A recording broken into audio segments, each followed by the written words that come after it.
Hi, and welcome back to I'm a Happy Enchilada, and thanks for tuning us in. I'm Don Culver, and I'll be your host. And today we drill down on managing your behavior. It's an important topic for sure. If you or someone you know has trouble with certain behaviors, you know it's not always easy to get a handle on those behaviors that are causing anxiety or causing you to act out in mean-spirited or unhealthy ways.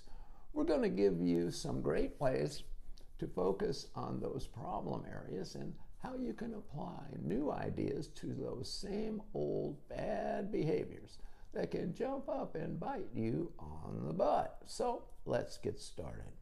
First, why is it so hard to change our behaviors, even when we know it's in our own best interest? Well, change is hard because we are forced to do something differently. Yeah, when we encounter distress or discomfort, our old stories pop up, most which are self-limiting, and that's when we can talk ourselves out of doing something because we assume we cannot handle how we might feel.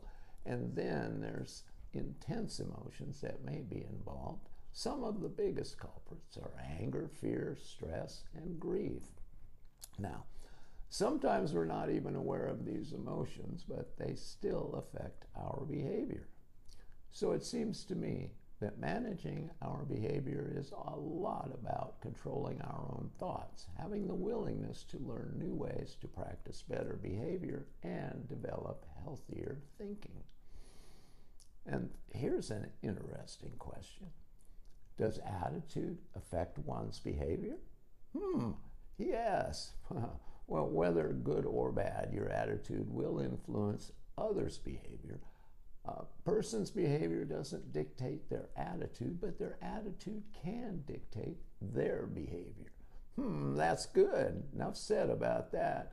So now let's look at some great ways you can begin to improve your attitude and behavior. First, take responsibility. Taking responsibility for your attitude is the first step. Next, evaluate your present attitude. To start improving your attitude, first assess your current attitude, right? Then develop the desire to change. Change your thoughts. Develop good habits. And find others. Find other supportive people.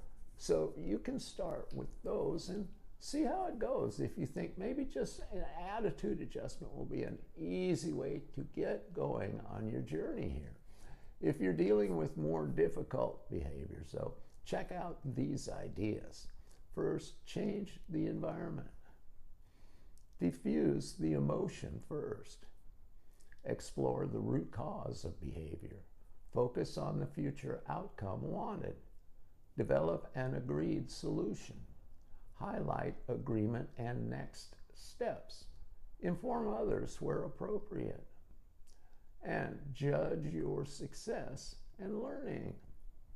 Sometimes with practice, patience, and courage, we can make great strides in improving our own lives, but sometimes it's necessary to reach out for professional help to get us across the finish line, whether through counseling or perhaps through medication to help relieve symptoms of behavioral or mental health disorders. Just remember, reaching out for professional help is never a sign of weakness, but always a sign of strength and courage. And here's a few more ideas on breaking a cycle of behavior. First, address underlying mental health concerns. Self-destructive behavior often occurs as a result of underlying mental health issues. Next, identify triggers. Give yourself permission to use healthy coping skills. Work with a therapist. And give yourself grace. And lastly, please don't let the voice in your head talk you out of making positive changes in your life again. If you continue listening to that voice in your head, it will have you staying stuck in your current life forever. talking you out of your dreams for a better life every single time. Well, that's all I've got. So until next time, God bless and be a happy enchilada. Bye.